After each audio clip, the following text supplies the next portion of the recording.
Nous allons maintenant examiner le chapitre 14, qui est toujours un chapitre très important en volume. Alors, je regarde si j'ai des demandes de prise de parole.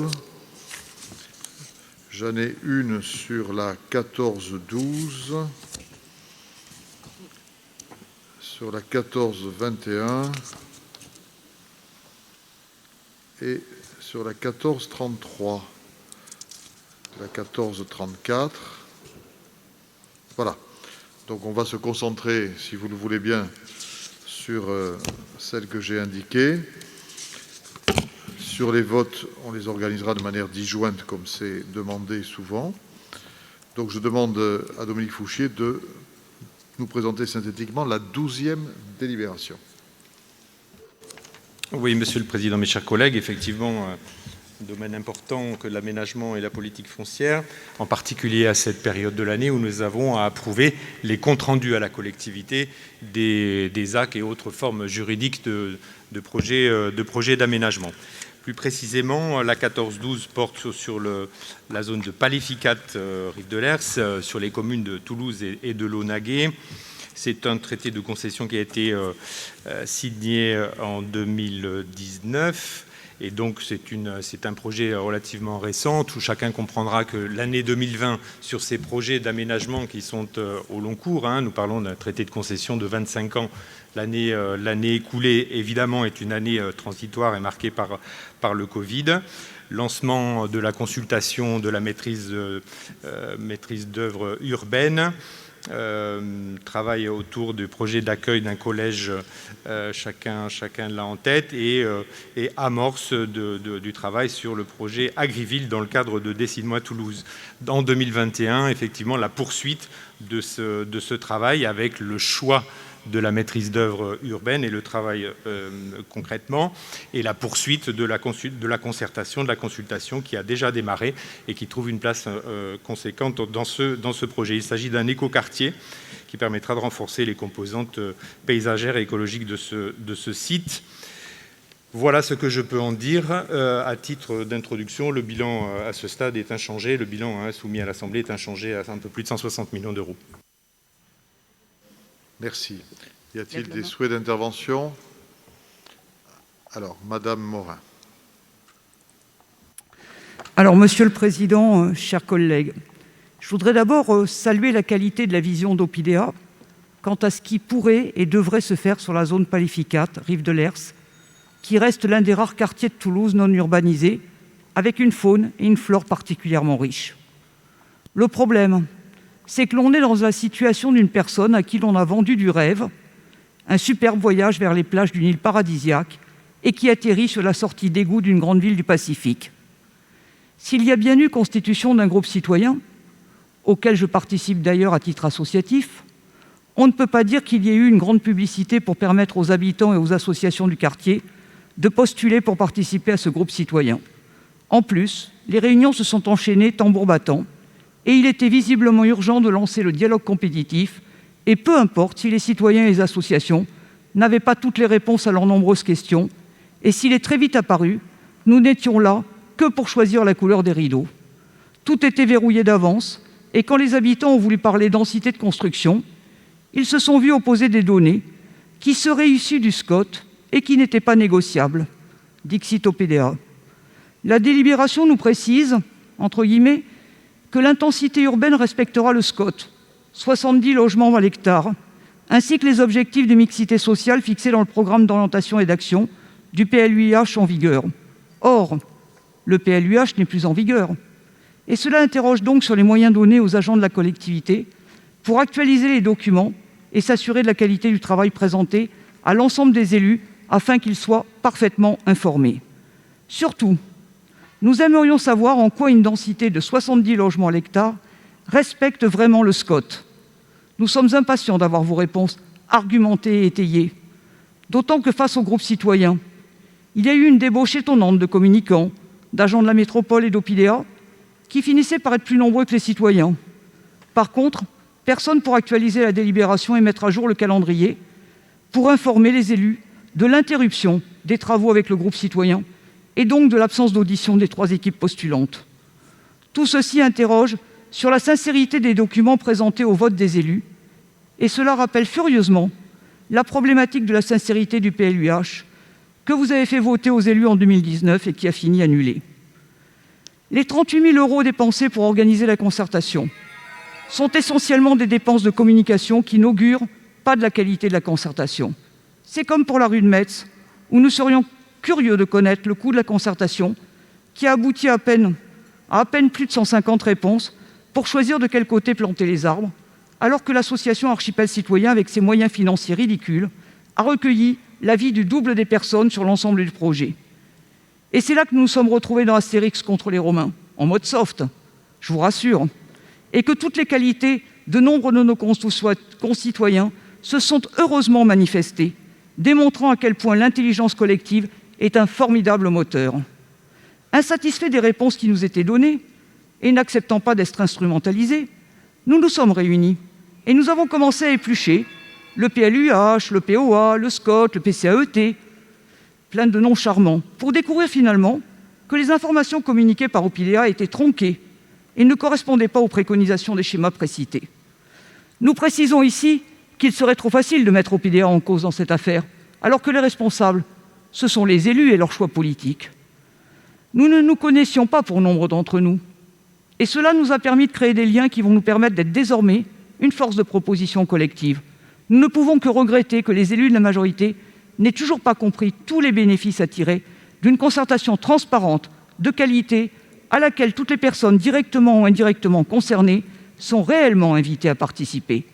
Tant que la majorité continuera à décider sur les habitants en tentant d'en instrumentaliser une partie, il ne faudra pas qu'elle s'étonne de la multiplication des contentieux qui ne peuvent que naître de telles pratiques. Je vous remercie. Et je vous redis, madame, puisque vous avez vos interventions préparées par écrit, essayez de les calibrer sur 2 minutes 30, ça sera mieux pour tout le monde. Vous savez qu'en matière d'examen pour les personnes handicapées, et c'est une sorte d'examen finalement pour moi, on a droit à un tiers-temps. Donc j'avoue que je suis plutôt raisonnable puisque je n'ai pas utilisé un tiers de plus. Je vous remercie, Monsieur le Président. Écoutez, madame, je vous ai dit ce que j'avais à vous dire. Après, je sais que vous avez quelques difficultés pour compenser mes handicaps. Mais voyez, on arrive à se débrouiller finalement. Madame, merci. Je sais que vous cherchez la polémique en permanence. Avec moi, vous ne me trouverez pas. Je suis d'une patience angélique avec vous et je compte la sauvegarder. Simplement, je vous demande devant tous les collègues d'essayer de vous discipliner dans l'intérêt de tous les collègues pour les débats. Voilà. Au lieu de penser uniquement à vous, essayez de penser à tous les collègues. Voilà l'effort que je vous demande. J'ai conscience que c'est un effort important. Sur ce dossier, des éléments de réponse, alors soit de Dominique Fouchier, soit des élus toulousains qui ont suivi. Oui, je vais donner la parole à Annette Léniaud qui a suivi de façon plus opérationnelle ce projet de Palificat. Simplement dire aussi en termes de méthode que nous avons présenté avec Michel Rougier en commission aménagement l'ensemble de ces délibérations et qu'il aurait été plus aisé effectivement d'avoir cette discussion en commission et notamment avec la présence de l'aménageur sur des questions très, très précises. Voilà. Mais sur le fond, je donne la parole à Annette Léniaud. Madame Léniaud. Merci, Monsieur le Président. Donc, il est vrai qu'en commission d'aménagement foncier, il aurait été plus facile, parce que nous avions le temps de rectifier les propos erronés ou même biaisés de Madame Morin si elle les avait posés, si elle avait posé les questions.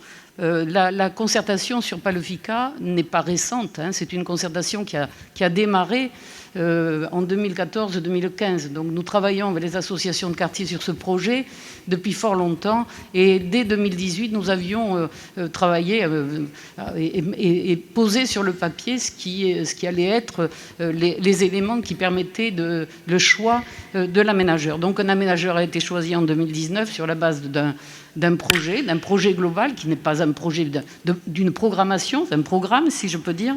Et par la suite, nous avons démarré une concertation avec l'aménageur sur ce projet, Alors, Madame Morin se plaint d'un projet ficelé, pas du tout, puisque de façon tout à fait nouvelle et de toute façon inédite, un panel de citoyens a été identifié, à la fois par les associations et par les associations spécifiques, comme elle l'a rappelé, puisque l'association des handicapés ou des personnes à mobilité réduite a été associée et a identifié Madame Morin comme participant. Les associations d'habitants également ont désigné des représentants.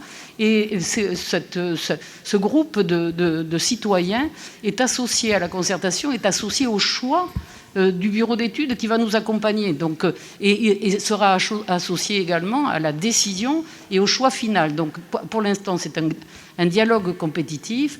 Le groupe de citoyens est associé à ce dialogue compétitif et fera partie du jury pour le choix définitif. Donc vous le voyez, Madame Morin, rien n'est ficelé. Au contraire, les associations travaillent avec nous. Alors, depuis le début de 2020 ou même fin 2019, nous sommes confrontés, comme tout le monde le sait, à une crise sanitaire qui fait que la concertation est assez compliquée puisqu'elle se fait par visioconférence. Donc une concertation par écran interposé est toujours assez difficile. Et c'est vrai que les habitants n'ont pas bien compris tous les messages que nous souhaitions partager avec eux. Et c'est la raison pour laquelle ils nous ont écrit. Ils nous ont écrit pour nous expliquer tout cela. Et nous les avons reçus à l'initiative de Jean-Luc Moudin, qui s'est lui-même investi lors d'une réunion avec les associations. Je crois qu'elles ont fort bien compris le message qui leur a été passé, c'est que nous voulions travailler avec eux, nous confirmions le travail avec eux, et nous souhaitions faire de Palfica une référence en matière de développement urbain qui intègre la nature en ville. Donc c'est un travail qui est en cours, puisque effectivement nous avons freiné la concertation qui était déjà engagée parce que finalement les habitants souhaitaient avoir de plus en plus d'explications, ce qui va leur être fourni très prochainement. Et ensuite, nous relancerons cette concertation sur des bonnes bases avec l'ensemble des associations. Alors, les 70 logements hectares, effectivement, c'est le SCOT. Tous les participants à cette concertation nous ont écrit un courrier dans lequel ils ont effectivement fait leurs calculs. Qu'est-ce que veut dire 70 logements hectares? Comment on applique le SCOT? Avec beaucoup d'erreurs, mais qui légitime et normal. Et nous allons organiser une réunion avec eux pour leur expliquer et pour analyser leurs propres calculs, et de manière à ce que tout le monde comprenne et partage les informations, la base de toutes ces informations. Donc le travail est en cours et partira sur de bonnes bases. D'ailleurs, à l'issue de la réunion qui a été conduite par Jean-Luc Moudin, les associations nous ont écrit pour nous remercier et se féliciter de la tenue de cette réunion et de l'avancée qui avait été obtenue à ce moment-là par la compréhension mutuelle de l'ensemble des acteurs. Oui, juste un mot. Effectivement, moi, il y a 10 jours, avec Annette Legnaud et le maire de quartier, Maxime Boyer, nous avons reçu tous les trois les associations du quartier là-dessus. Un certain nombre d'entre elles nous ont dit les phases de concertation qui ont eu lieu il y a quelques mois n'ont pas été optimales, en particulier parce qu'elles avaient lieu en visio. Je crois que c'est un constat de bon sens. Et il y avait un souhait d'approfondissement de la concertation et un souhait que les choses n'avancent pas trop vite au pas de charge. J'ai donné raison aux associations et je leur ai annoncé que nous allions reprendre tout cela en présentiel à partir de la rentrée. Je crois pouvoir dire qu'elles étaient satisfaites à l'issue de cette réunion. Moi, j'y suis resté pendant 2h30 à présider moi-même cette réunion. C'est dire si, effectivement, on traite les choses de manière très sérieuse et en prenant le temps de l'écoute réciproque. C'est pour ça que je ne peux pas entendre un discours qui tendrait à faire croire aux collègues qui ne connaissent pas forcément ce dossier que ce dossier serait mené sans écouter les habitants. Voilà. Je vais donc proposer le vote de cette délibération. Qui ne participe pas? Qui s'abstient? Qui vote contre? C'est adopté à l'unanimité.